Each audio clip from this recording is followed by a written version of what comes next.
chat. Let me tell you, my best friend, her name is Terrell.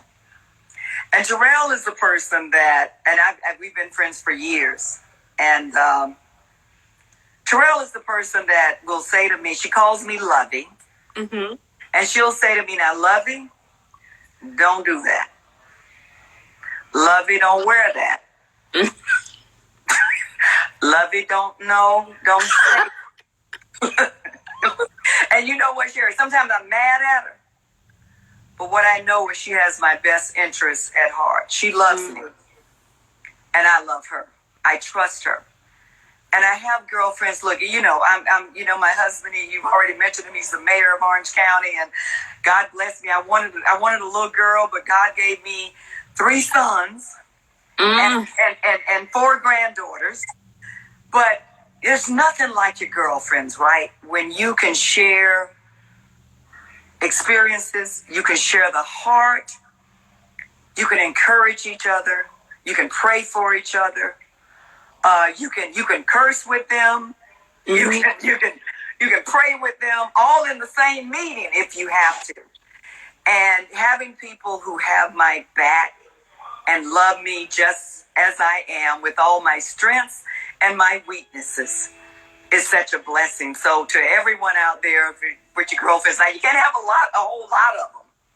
Mm-hmm. But that circle that is around you, who you know love you through thick and thin, have your back, and will tell you what's best for you even when you don't want to hear it. Cling to them and hold tight to them. They're everything. Now, how long have you been married? We've been married 32 years. All right, so 32 years. You have some wisdom here. Let me give you some. You're a very strong woman. You know what you want. You're on the path. You're on an amazing path that God has set you on. Your husband is very busy. You're very, very busy. How, as a very powerful woman who, I'm like that, I got a mouth on me. How do you now go home to your husband and become a wife?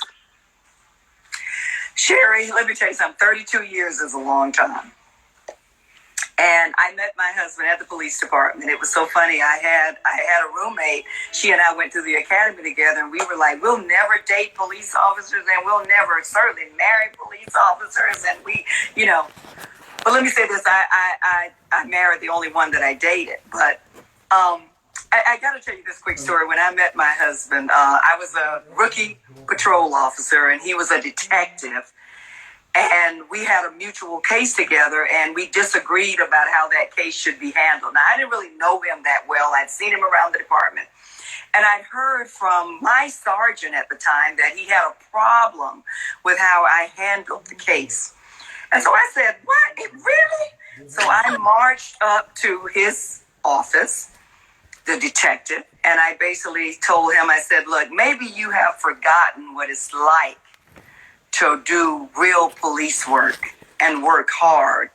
No, you didn't say that. Yeah, I did. Did your neck move a little? It did, and I had my hands on my hips. And I said, maybe you have forgotten. I said, but let me remind you that, we're in patrol, and we're the ones doing the real work. And if you have a problem with my case, I don't have a problem with my case. And then I marched off and just walked away.